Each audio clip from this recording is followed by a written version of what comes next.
All right, and When a Camera Fails originally aired on May 5th, 1956. It was directed by Herbert L. Strock and written by Norman Jolley, with a story by credit from Ivan Tors. The synopsis, according to IMDb, is a geophysics professor uses his revolutionary new microscope to make a startling discovery. Certain crystals act as photographic film.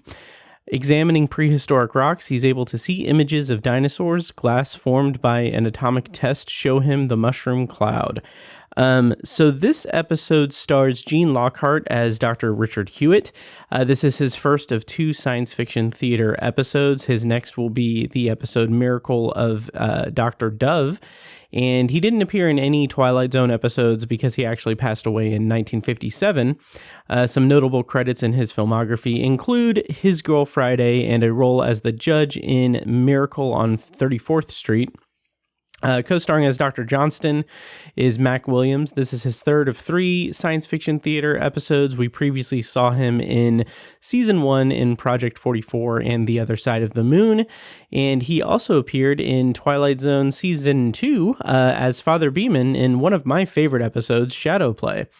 And then rounding out the cast is Than Wyenn as Dr. Herbert. This is his first of two science fiction theater episodes. The next we'll see is in later this season in Facsimile. And he appeared in one episode of Twilight Zone playing Paul Johnson in the, I think, season 2 also episode Execution. And he appeared in one episode of Night Gallery in 1971 in a segment called The Doll. So, as is customary with science fiction theater, we are treated with an introduction by host Truman Bradley, where he does some kind of scientific not experiment, but presentation. And in this, he kind of brings it up pretty. He kind of puts the cart before the horse a little bit. He kind of sells it a bit hard. He says that you're about to witness the most unusual phenomenon. I think that's a big order, I guess. But the demonstration includes this electrical current that runs that kind of replicates lightning. And he kind of talks about it as mankind trying to replicate forces of nature and trying to replicate it so that mankind can better understand the world and evolution and mankind's quest for knowledge. And that's all really interesting and kind of big things to bring up, but. To kind of further that experiment or that presentation, he places a piece of plate glass in between the two conductors, or I don't know if it's conductors, but the two tubes basically that run the current of electricity, and he runs the current again as the current goes through the plate glass piece. And the demonstration concludes with showing that a picture has been imprinted onto the plate glass that shows the lightning. And a little note to that before we get into it, that's not really accurate, I don't think. All it does is it just shows the path of the electricity. It's not a photograph of the electricity. It's just the pathway of that electricity. So that's my understanding of it. So anyway, nevertheless, we get that introduction and we get brought into the episode When a Camera Fails, which is which introduces us immediately to a kind of mild-mannered, I guess, or not really obsessed scientist, but he is basically, his name is Dr. Richard Hewitt. He's a geophysics professor at some unnamed small Midwestern university. And it opens with him receiving a package in the middle of the night. That's just this green, like, glass from, like, sand or something. And the exposition dump that we get is basically just informing us that he spent decades developing this ultra high powered microscope. And this is going to be the culmination of that work, because this is going to prove, like, his thesis that he can see images on glass and on things that I don't really follow. I don't really follow the logic of it, because I guess it does make sense that, yes, if a lightning strike hit, I'll get to that later. Yeah, I guess it does make sense. But anyway, this particular piece of glass that he receives, it's like this chunk of green salt, whatever, that's formed into a glass. It contains images of the atomic blast, and he aims to kind of prove that, and it's a big deal. So that's the kind of impetus of the entire episode. And we get this really interesting montage that I think really helps give us this sense of this character, Dr. Hewitt, and what he holds dear to him. Like, he is very, like a lot of characters in the show, he is very much devoted to science. He's devoted to his scientific pursuits. And that's obviously kind of by design, because like I've said before, this show is very much a love letter to science and STEM. And it's stuff that is just really, it is really putting that emphasis on how powerful science is in people. And so we get this really great montage of him going through, and we see like that he is seeing that he's seeing pictures of like a polar bear on different slides that he has, different chips or chunks of the I keep wanting to say graphite, but that's not right. The glass. He has these chunks of it, and he sees the atomic bomb. He sees the mushroom cloud. Then he sees like a photo of a polar bear, and then he sees dinosaurs. And that right there is really interesting to me. Just that progression is really good in terms of storytelling, but it's really interesting, and it brings forth this really interesting premise that at this moment I was worried was going to turn into some kind of lame like crime caper or something. Like someone would be like, we need to use your technology to see like if this criminal is on this like rock.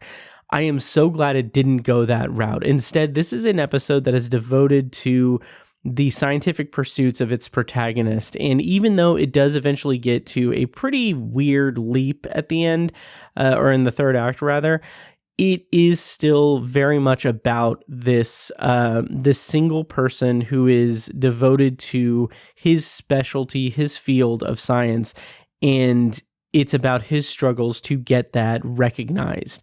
And the kind of wrench that is thrown into things is that the university professor, Dr. Johnston, comes to his house, and while he's waiting to meet with Dr. Hewitt, he tells Dr. Hewitt's wife that they're about to have a $25,000 payday because the International Society of Science has awarded Dr. Hewitt the yearly prize, and that they're going to go to Geneva, and it's going to be a big deal. It's going to be huge.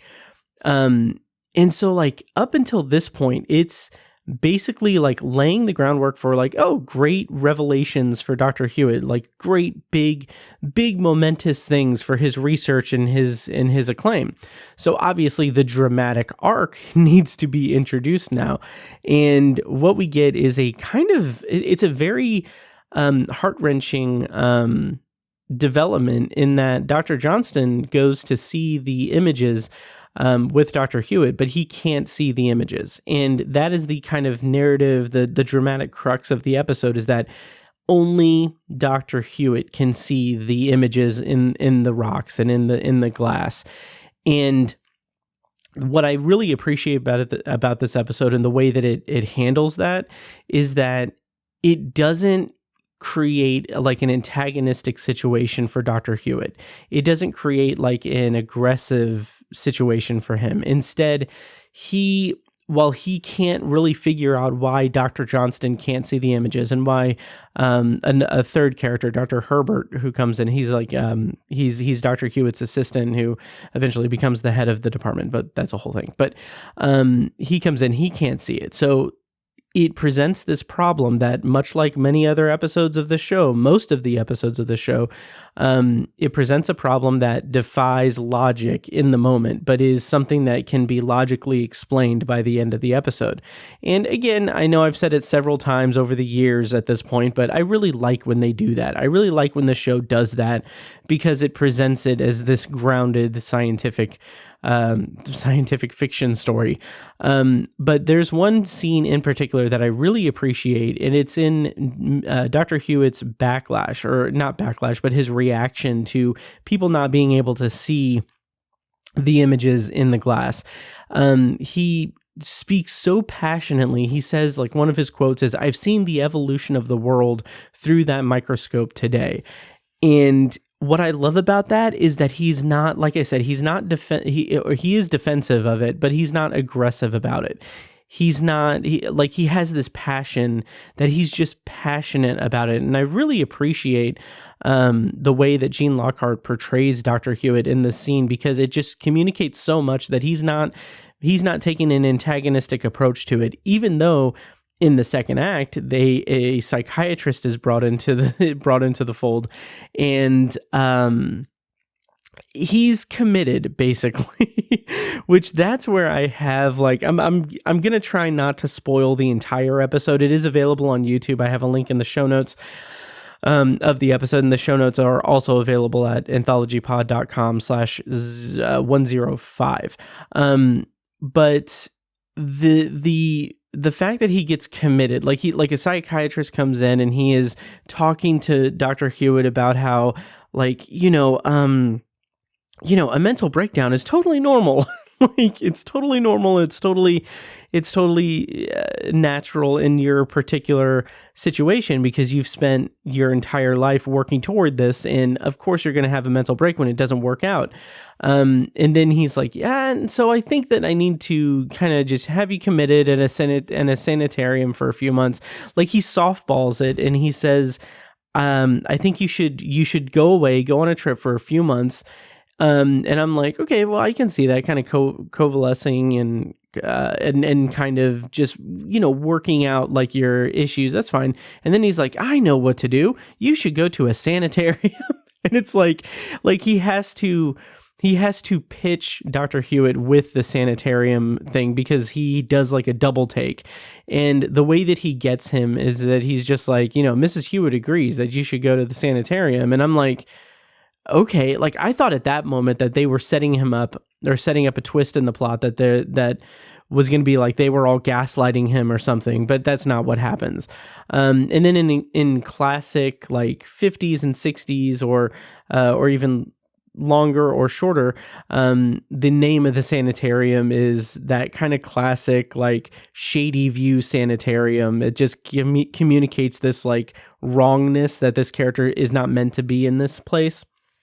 So I was kind of tickled by that.